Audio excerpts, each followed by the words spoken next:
You've got a guy like Lee Murray, a man who's lived on the edge his entire life. He wasn't just any run-of-the-mill criminal, he was someone who craved danger, lived for adrenaline, and wasn't afraid of taking risks that most people wouldn't even dream of. Born and raised in the gritty streets of South London, Lee's life was a cocktail of chaos from the very beginning. But here's the thing, instead of becoming just another forgotten face lost to the streets, he carved out a path for himself, one that made him both a local legend and one of the most infamous criminals in British history. And this path? Well, it started in the world of mixed martial arts, MMA. But fighting wasn't the end game for Lee, not by a long shot. His story goes way beyond the octagon, straight into the realm of crime on a scale that was almost unthinkable. So, let's dive in. Lee Murray's name first started buzzing around MMA circles in the early 2000s. If you were into the sport back then, you knew who he was. He was dangerous in the ring, but what really made him stand out was this raw street fighter vibe that other fighters didn't have. He was tall, lean, muscular, standing at about 6'3", and honestly, when you saw him you knew he wasn't someone you wanted to mess with. But what really solidified his reputation was something that didn't even happen in the octagon. In 2004, outside a London nightclub, Lee Murray got into a brawl with UFC legend Tito Ortiz. And this wasn't some push and shove scuffle. Word on the street was that Murray dropped Ortiz with a single punch. Now whether that's 100% true or not, one thing was certain. Lee Murray was a man you didn't want to cross. And after that, his reputation, untouchable. But here's the thing. Fighting in a cage? That wasn't enough for Murray. He loved the thrill, but the payouts in MMA back then? Not life-changing money. And for Murray it wasn't just about fame. He wanted real lasting wealth. The kind of money that could set him up for life, and in his mind there was only one way to get it, by taking it. Enter the Securitas depot in Tonbridge, Kent. This wasn't just some random cash vault, this place was a fortress. At any given time it held millions of pounds in cash. But to Lee Murray, this wasn't some impossible target. This was an opportunity. See, Murray wasn't just a tough guy, he was smart, and more importantly, he was ambitious. If he was going to pull off a job, it wasn't going to be some small-time robbery. No, Murray had bigger plans. Plans that involved more money than anyone could ever dream of. Now, pulling off a job of this magnitude wasn't something Murray could do alone. He needed a crew that was just as fearless and ruthless as he was. And in South London's criminal underworld, finding the right guys wasn't hard. The first person he brought on board was Paul Allen, his childhood friend, a guy he trusted completely. Allen was a big part of the planning and would be the muscle when things got tough. Next came Jetmir Bukbudge. Now Jetmir was no stranger to violence. He was an Albanian enforcer known for being as ruthless as they come. His presence alone made people think twice before messing with Murray's team. But what set Lee Murray apart from other criminals was that he wasn't just looking to pull off a quick cash grab. He wanted to orchestrate something legendary, something that would be talked about for years. And when he looked at the Securitas depot, he saw his perfect opportunity.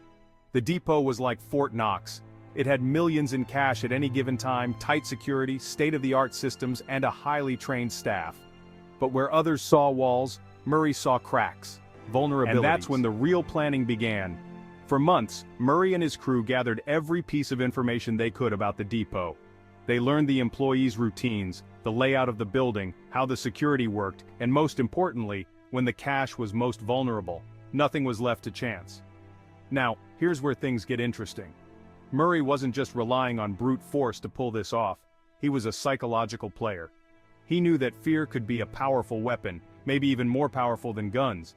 The plan involved kidnapping the depot manager, Colin Dixon, and his family. Why? To use them as leverage. With Dixon under their control, gaining access to the vault would be a walk in the park, or so they thought. As the heist drew closer, Murray's crew was set. Every detail had been rehearsed over and over. And when I say every detail, I mean everything. They even had disguises, police uniforms, latex masks, that looked so real they could fool even the people who knew them. This wasn't some last-minute Halloween mask situation. These were professional-grade disguises, designed to give them an edge, to create that air of authority when they needed it most. Then came the night of February 21, 2006, the night that would change everything. Murray and his crew were ready. Months of preparation had led to this moment. The streets of Tonbridge were quiet, and inside the Securitas depot, everything seemed normal. That is, until the crew made their move. The first step was bold, to say the least, kidnapping Colin Dixon, the manager, and his family. Dixon was driving home that night, probably thinking about the day ahead when suddenly, blue lights flashed in his rearview mirror. Thinking it was a routine traffic stop, Dixon pulled over. But those flashing lights? They weren't the police. They were Murray's crew. In an instant, Dixon was handcuffed and forced into the back of a van. His family? They were next. Dixon's wife and son were held at gunpoint in their own home, bound, blindfolded, and terrified. From that moment, Dixon had no choice. He had to do what they said, or his family would pay the price. With Dixon in tow, the crew headed to the depot. And remember, they weren't just running in guns blazing, they walked in like they owned the place. Murray's crew, dressed as police officers, strolled in without raising any alarms. Dixon, knowing his family was in danger, did exactly what they told him. He led them straight to the vault. Inside, the crew moved fast. They overpowered the staff, tied them up, and got to work. And let me tell you, this wasn't some messy, chaotic robbery. It was a precision operation. Every move was rehearsed. They knew where to go, what to do, and how long they had. In less than an hour, they had loaded over £53 million in cash into their vans. That's right, 53 million. And the craziest part? Not a single shot was fired. Now you might think getting the cash was the hardest part. But no. The getaway? That was just as meticulously planned. They used multiple vehicles, switched them at designated points, and disappeared into the night. By the time the police were alerted, Lee Murray and his crew were long gone. But as with any great heist, things started to unravel. The police were relentless. They combed through every piece of evidence and slowly, bit by bit, they started piecing together the puzzle. The first cracks in the plan appeared when one of the getaway cars was found. It had been abandoned and burned, but it still contained crucial forensic evidence. From there, things went downhill fast for Murray's crew. As the pressure mounted, some members of the crew started making mistakes. Careless phone calls, flashy spending, and paranoia. It all led the police straight to them. One by one, they were picked off. And even though they tried to lay low, the weight of what they'd done was too much to keep hidden for long. And then there was Lee Murray. He was the last man standing.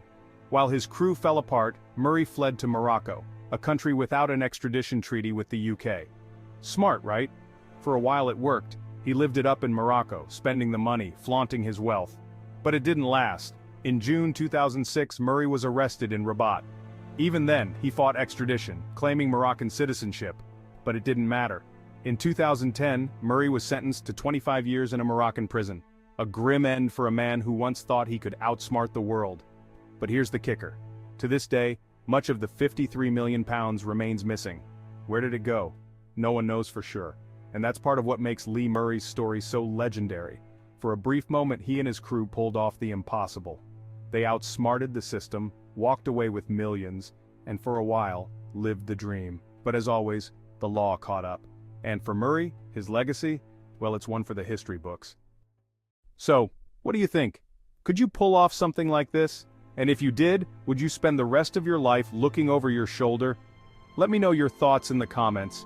And don't forget, hit that like button, subscribe, and stay tuned for more crazy stories just like this one. Until then, stay alert and stay safe.